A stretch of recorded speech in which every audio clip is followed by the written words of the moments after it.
Fix the Country demonstration or Fix the Country protest has been trending on social media for the last couple of months. This social media push or activism was moved onto the street on August 4 after back and forth deliberations with the Ghana Police Service to hold a mammoth demonstration to push out concerns of Ghanaians. Today, another demonstration is being held by the Fix the Country protesters.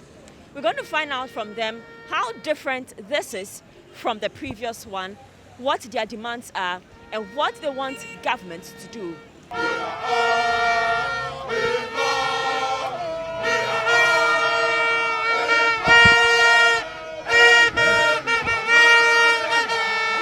The Fix the Country protesters are demonstrating. They are walking to Parliament House to petition Parliament as it concludes the debate for the 2022 budget, the Ajinkwa budget as the government has put it. Now, dozens of them here are protesting, especially the e-levy. You have very few people joining this demonstration. So I'll try and speak to a few people and find out from them why they have joined this. We are just disturbing also for this country because country having too much hard. So we don't need that kind of economic mismanagement. We don't need it. Then too much of taxes and too much of this country calling Ghana. We are suffering for that. So enough is enough. Let the government Akufo-Addo should know that too much is enough. What is too much for you? Yeah, too much in taxes is because the Ghana is too much hard. Do you understand? That was one of the protesters speaking to me.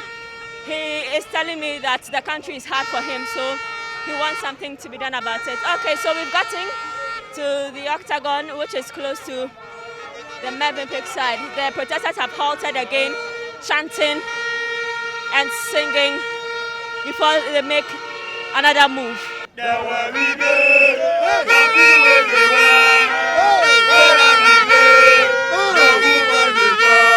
So we've gotten to the Trade Union Congress now, and they are chanting "Drop that budget." That's the message, according to them. That's the message they want to put across. That some elements in the budget does not favor Ghanaians, and they want the budget to be relooked at.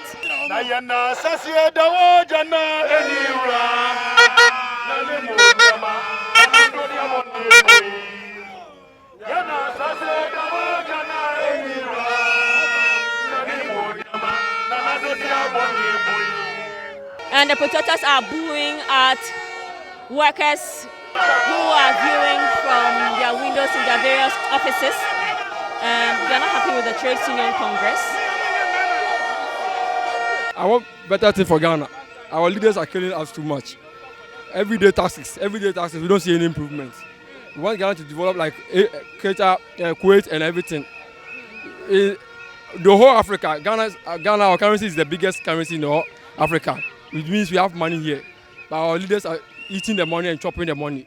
They don't even think about us. All they think about them is themselves and their families. So we want them to fix and remove the tax from it. 1.75 cities is too much.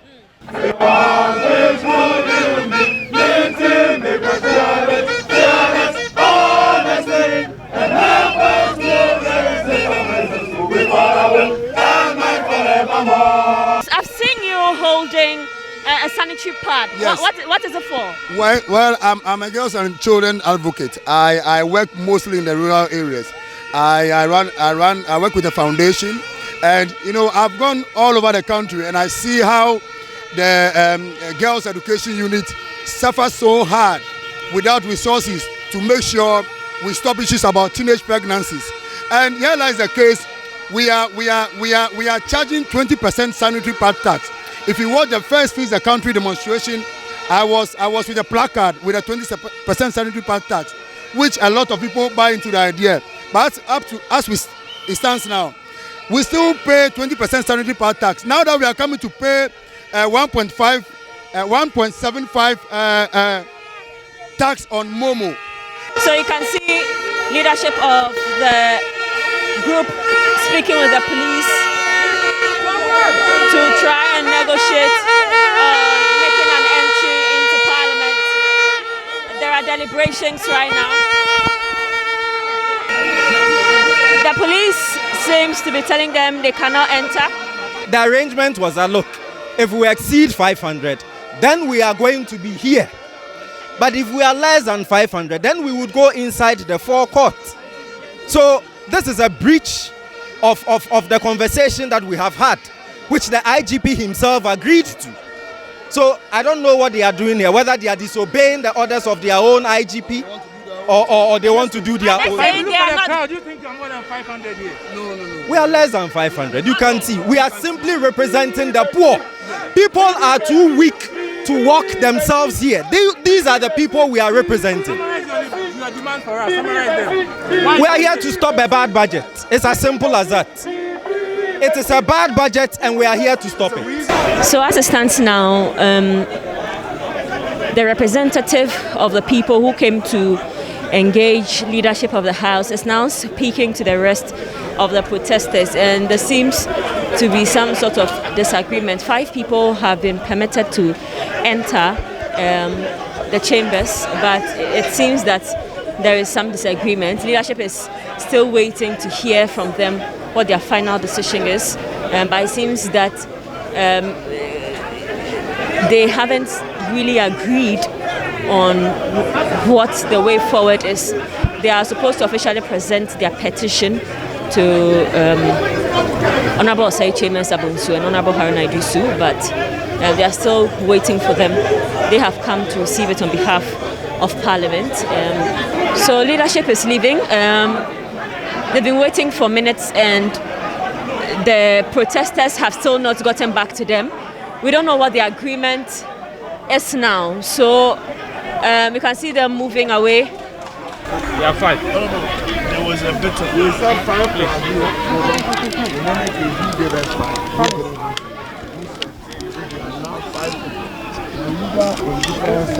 The 5 should even be without you. So with you 6. So we are ready to hear you. Take the petition. Then the 6 of you will find room for you in Parliament, subject to the Marshal's office subjecting you to what our rules are within plenary. So we are your representatives. We are here to listen to you, to take ownership of the petition for onward submission to right honorable speaker.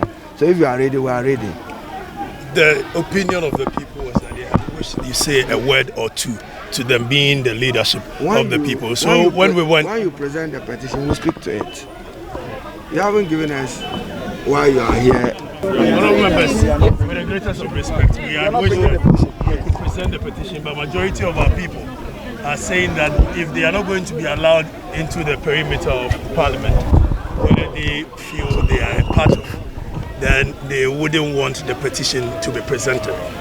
But again, we plead that if you could give, as we had agreed earlier, a few members the opportunity after we have resolved. What's your number for few?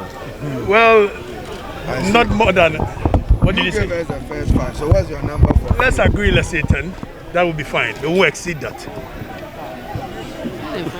I plead with you. What's the meaning of that? Maybe I shall say 10 to present the petition, because you yourself. After we have Can I finish? The number 5 was what imposed on you by us. You suggested that you want to have 5 people join you, and I even went further to say that then the number should not even include you. The 5 should not include you. It's you and 5 others. That should make 6. Now you are coming to us to say that we should change the goalpost again. What's the guarantee that if you agree to the 10, you don't come back to say that the people are saying that the 10 is not good enough? we will not change. Minority leader. Just to save the situation, bring that is you plus 9 others. 9 others. Already there are 5 here. Yes. So beginning with him. You've shown a bona fide goodwill by being here, and we appreciate that. But we will resolve whatever we have with other members, so that if there need be, the 10 of us will come to the gallery and witness. So we are here, and we continue to be here until they allow all of us in, or we are staying here till they vote right. Excuse me, isn't the point or the focal point is to present the petition? Is that not the aim? The focal point is to participate in the conversation. I think the crowd has decided that we'll give them 2 hours to come out. Sure. So within that 2 hours, they don't come out and receive the petition, we'll tear up the petition. So tell us, what is in the petition, Oliver? We are mobile social media. To what end is seeking for all of you to enter? Because even in the chamber, speech is very restricted. We are not asking to enter the chamber. In fact, even when they were bringing the military into the chamber that day, they didn't ask for 5 of them to enter the chambers. We are not asking to enter the chambers and sit there. We are not elected parliamentarians. We said we were going to assess the parliamentary grounds, not enter the chamber. Assess the parliamentary grounds. Even that, they've locked the gates and stationed the police officers. What have you come up with? Are you still going to allow the 10 people to go in? One of the things which underpins the way in which institutions work is that every person is entitled to a place, is entitled to enter into a public place. First of all, when we organized our demonstration in the UK, we did not notify the Ghana Mission. We notified the police, the Metropolitan Police. They then went on and informed the Ghana Mission there. Now, over 2 weeks, the police told us that things were not convenient. As part of the conversations around the convenience would have been for them to engage Parliament. In any event, we went ahead and notified Parliament and wrote a letter to Parliament. But what I'm stressing on is that in these processes, it is not for us to seek permission from the persons who are coming to protest. If we do that and allow that in a democracy, then we would have cheapened what it means for democratic dissent in a democracy. There was nothing stopping 500 people to get into the parliamentary grounds, not even to enter the chamber, not even to sit in the gallery, to assess the grounds of Parliament. No, but looking at how your people are agitated, do you think allowing all of them, about the 500 people that you are even envisaging, would have, ended well? Because how a lot would it of not them end well? are very angry. Yes, where did the anger come from? It's only by arriving here that we realized that they were not going to allow us in. So the anger then came from the fact that we're being denied access. But the fact that people are angry or that people are stressing on their right to be respected, it's not a shortcut to violence. And I think those are the mental shortcuts we often make. First, the country deployed over 15,000 people onto a street. There was no single person injured. In fact, in our democracy, you're more likely to die voting than coming into a protest or a demonstration. You are still here almost 2 hours after leadership of Parliament met with you. What is your resolution? What are you going to do? Are you going to stand here till Parliament closes? Well, as far as I understand, we have not met the leadership of Parliament. We saw the majority and minority that are behind gates, surrounded by police officers. That is not engagement.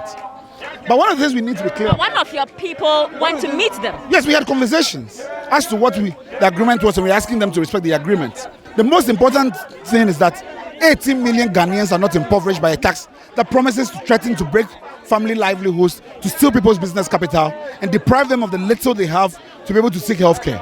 That is the most important objective. Not the fact that you spend 2 hours or 3 hours here. That's not what the objective or goal is. It's not about speedily living here and going home and relaxing. We've relaxed for a very long time. So after hours of agitations, protests, deliberations, protesters say they are still not going to relent on their efforts in drumming home their concerns or their demands, which is that they do not want the 2022 budget to be passed. They want entry or they want access into Parliament, which has since been denied. According to them, they are going to pitch camp until their demands are met. This is still the Citi Newsroom, and my name is Zoe Abubeiduado.